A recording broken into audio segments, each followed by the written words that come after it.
चले इतना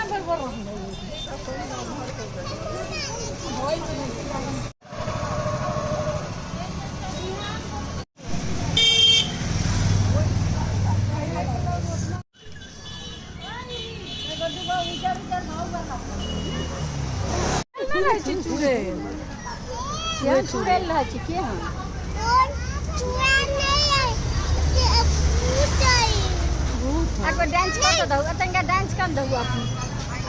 video call पे dance कर दो इन्हें से कर रहे हैं इन्हें से कर दो किसी ना होता है किसी चीज तो पार निकल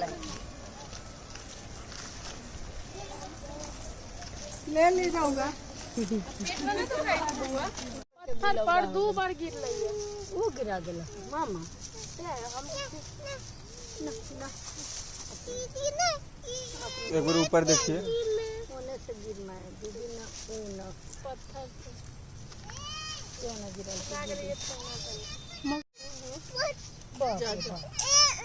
देख ले कौन गिरा पत्थर से गिरो मार पत्थर के लेकिन नहीं पत्थर जाए मार ना दीदी गिरा दे तोरो गेंदा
अंधेरा में बढ़िया वीडियो बनेगा।